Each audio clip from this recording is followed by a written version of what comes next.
State sentinel. दो issue हैं जिस पर आज हम बात करने जा रहे हैं। आपकी हरकतें ऐसी हैं तो हम सवाल क्यों ना पूछें।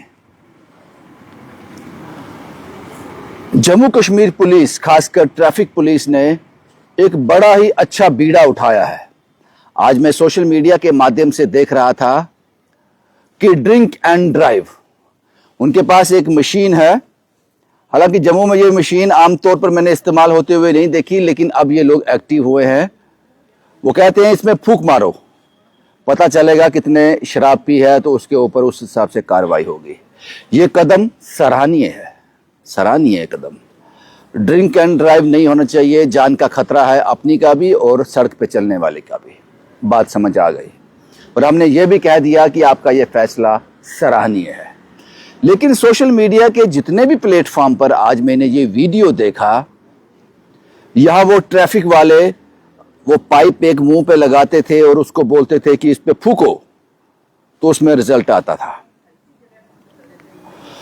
इसमें कोई दो राय नहीं है कि जो ट्रैफिक वाले पुलिस ऑफिसर जो ये कर रहे थे वो बड़ी अच्छे ढंग से बात कर रहे थे, लोगों से बड़े ही अच्छे ढंग से बात कर रहे थे, इसमें कोई दो राय नहीं है।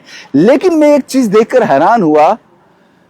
मैंने एक 10 मिनट का वीडियो देखा, एक 12-15 मिनट का वीडियो देखा, एक दूसरा वीडियो देखा 10 मिनट का सोशल मीडिया पर। इन सभी वीडियोस में जब वो पुलिस ऑफिसर किसी को रोकते हैं इस पे फूंकने के लिए, वो सारे लोग या तो ऑटो ड्राइवर था, या ट्रक ड्राइवर था, या बस ड्राइवर था, या स्कूटी वाला था, या मोटरसाइकिल वाला था, या ई रिक्शा वाला था। मैंने अच्छी तरह स्टडी किया इस पर। मुझे फॉर्च्यूनर वाला कोई नहीं दिखा उसमें, ऑडी वाला, बीएमडब्ल्यू वाला, बड़ी बड़ी गाड़ियों वाला कोई नहीं दिखा। क्या जम्मू कश्मीर पुलिस को लगता है, ट्रैफिक पुलिस को लगता है कि गरीब आदमी ही शराब पीता है, अमीर नहीं पीता? मैं आपको बताता हूं आपको कहां फुकवाना है। ये मैं बताता हूं आपको। जितने भी क्लब हैं, जितने भी बड़े बड़े होटल हैं, इसके बाहर खड़े हो जाओ साहब। वहां लोग ड्राइवर के साथ आते हैं, लेकिन 70% लोग खुद ड्राइव करके आते हैं। उनसे फुकवाओ। ये मैंने कहा कदम सराहनीय है, अप्रोच गलत है। कदम सराहनीय है, ऐसा होना चाहिए। अब मैं होटलों के नाम और क्लब्स के नाम बताऊंगा तो दिक्कत हो जाएगी उनको। अपनी टीमें लगाओ वहां पर, और ये टीमें काम करना शुरू करें इन हब्स के बाहर, तो बहुत रेवेन्यू जनरेट होगा साहब।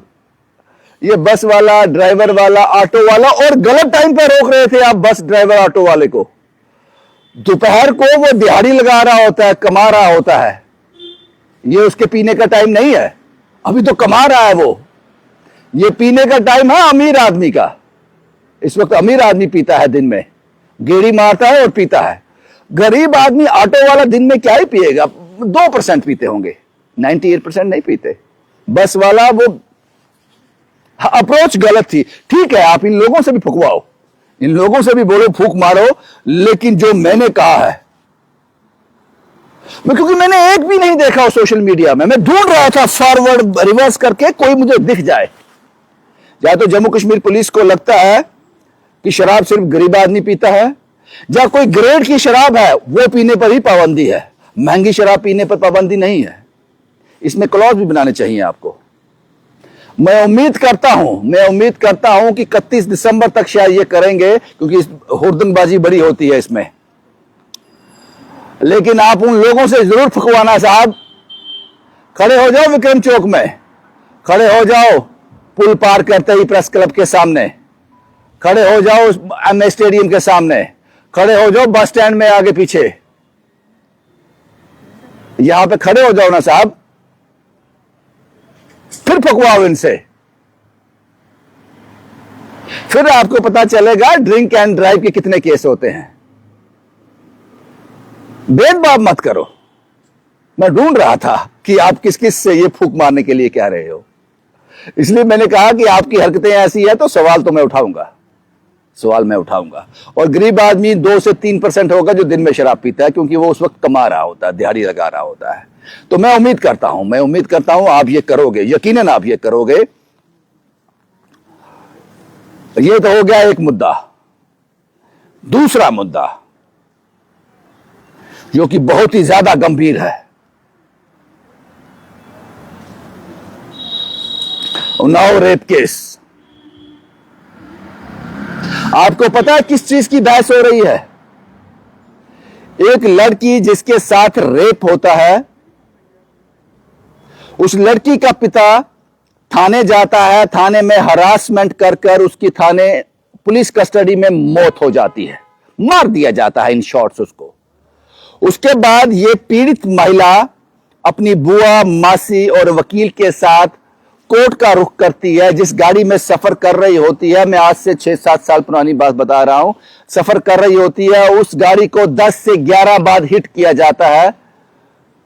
सभी लोग मर जाते हैं, उसमें सिर्फ ये पीड़िता बचती है। 6 महीने तक बड़ी मुश्किल से सरवाइव करती है, दोबारा केस रुख करती है कोर्ट का। ट्रायल कोर्ट कुलदीप सिंह सांगर, जो उस वक्त भाजपा के विधायक थे, उनको दोषी मानती है, उनको उम्र कैद की सजा होती है।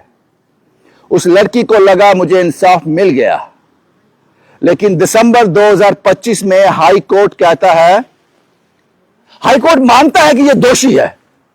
हाई कोर्ट यह नहीं कहता कि यह दोषी नहीं है, हाई कोर्ट कहता है इसने बलात्कार किया है, लेकिन वो जमानत इनको और उनके लाइफ सेंटेंस को, उम्र कैद को इसलिए होल्ड पर डाल दिया जाता है क्योंकि पास्को के एक्ट के तहत इसको बुक तो किया गया, लेकिन पास्को में एक क्लॉज 5C है जिसमें यह कहा गया है कि कोई पब्लिक सर्वेंट पास्को एक्ट के तहत बुक होता है, यानी कि पास्को एक्ट का मतलब है किसी माइनर के साथ रेप करता है, हरास करता है, उसकी पोर्नोग्राफी करता है, वीडियोग्राफी करता है, तो पास्को के तहत उसको बुक किया जाता है, किसी माइनर का करता है। लेकिन अगर वो पब्लिक सर्वेंट होता है, सरकारी नौकर होता है, तो उसके लिए ज्यादा सख्त सजा है।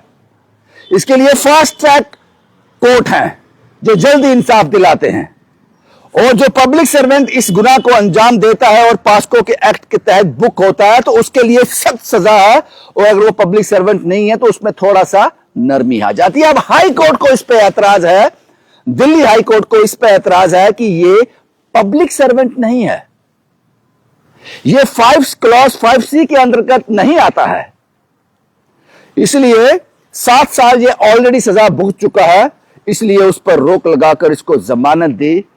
फिर ये मैटर सुप्रीम कोर्ट में जाता है और हाई कोर्ट के इस फैसले को, इस अंतरिम जमानत को और इस होल्ड प्रोसेस को वो स्टे कर देती है सुप्रीम कोर्ट।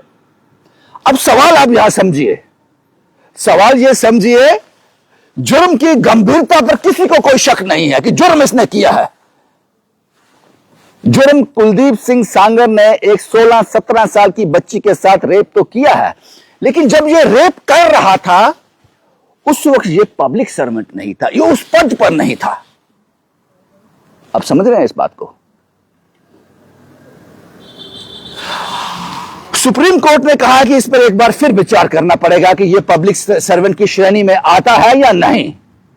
अब इसको समझते हैं पब्लिक सर्वेंट क्या होता है। एक पुलिस का कांस्टेबल जिसकी सैलरी मात्र 25 से 30 से 35 हजार में है, वो पब्लिक सर्वेंट है। लेकिन एक विधायक पब्लिक सर्वेंट नहीं है जो 1,60,000 रुपया सैलरी लेता है और जब तक वो मर नहीं जाता तब तक पेंशन लेता है। एक बार विधायक बन गया, जब तक वो जिंदा है वो पेंशन लेता रहेगा, सरकार के पैसे का इस्तेमाल करता रहेगा, लेकिन वो पब्लिक सर्वेंट की श्रेणी में नहीं आता है। अब ये समझते हैं कि 5C जो क्लॉज है पास्को एक्ट के तहत, ये क्यों ये क्लॉज रखा गया? वो इसलिए रखा गया कि जो पब्लिक सर्वेंट होगा उसकी अप्रोच होगी।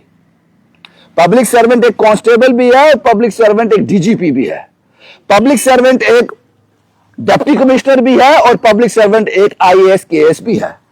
यह इसलिए रखा गया कि उसकी अप्रोच होगी, वो समझदार आदमी है, पढ़ा लिखा आदमी है, वो समाज में एक दर्जा रखता है। इन सभी चीजों को जानते हुए उसने इस अपराध को किया है। लेकिन आपको लगता है कि विधायक बेवकूफ है? आपको लगता है कि एक विधायक जो है वो रसूख वाला नहीं होगा, अप्रोचेबल नहीं होगा? और ये पब्लिक सर्वेंट कैसे नहीं है? कोई कारण बता दो इसका। ये तो कहते हैं सबसे बड़े सेवक ही हम हैं, सबसे बड़े समाज सेवक हमसे बड़ा कोई पैदा ही नहीं हुआ आज तक।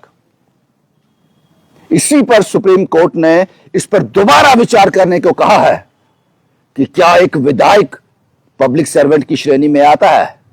क्यों नहीं आता? लाखों रुपए तनख्वाह लेता है और मैंने कहा जब तक वो मर नहीं जाता तब तक पेंशन लेता है। क्यों नहीं आता?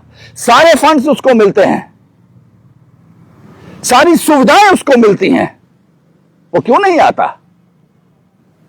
इसी पर सुप्रीम कोर्ट ने दोबारा विचार करने को कहा। और हमारे लोगों की, हमारे कानून की, मैं क्या कहूं इस पर, क्योंकि इस पर ज्यादा बोलना, हम किस पर बहस कर रहे हैं? हम बहस इस पर कर रहे हैं कि जुर्म तो हुआ है, उस बच्ची के साथ बलात्कार तो किया है इस शख्स ने, लेकिन ये शख्स ने जब इस कृत्रिम घटना को अंजाम दिया, जुर्म को अंजाम दिया, तब ये किस पद पे था वो देखो साहब। लानत है। मुझे यह भी समझ नहीं आया ये क्लॉज क्यों बनाया गया है, मुझे वो भी समझ नहीं आया। उसकी जरूरत नहीं है। जिसने इस गुनाह को अंजाम दिया है और जो पास्को के तहत बुक होता है, सीधा फांसी होनी चाहिए। अगर उस पर जुर्म साबित होता है, फांसी दो उसको। जिसने 18 साल से कम उम्र के साथ बलात्कार किया है, माइनर के साथ बलात्कार किया है, आपने खुद कहा पास्को फास्ट ट्रैक कोर्ट है, जल्दी इंसाफ मिलता है, तो इसका क्या मतलब है कि जिसने गुनाह किया, जिसने किसी का रेप किया, उस वक्त वो किस पद पे था? यह हैरान कर देता है मुझे। जब मैं अकेले बैठकर सोचता हूं, मुझे हैरान कर देता है कि हम किस युग में जी रहे हैं, किस मानसिकता के साथ जी रहे हैं। बहस इस बात पर हो रही है, सबको यह मंजूर है कि उसने बलात्कार किया है, यह मंजूर है, इस पर किसी को एतराज नहीं है। बस एतराज इस बात पे है, बहस इस बात पे है कि जब उसने बलात्कार किया वो किस पद पे था, वो पब्लिक सर्वेंट था या नहीं था।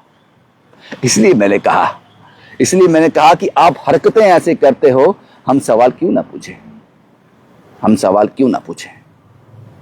शुभम कुमार के साथ Ravindra Singh, the state sentinel के लिए।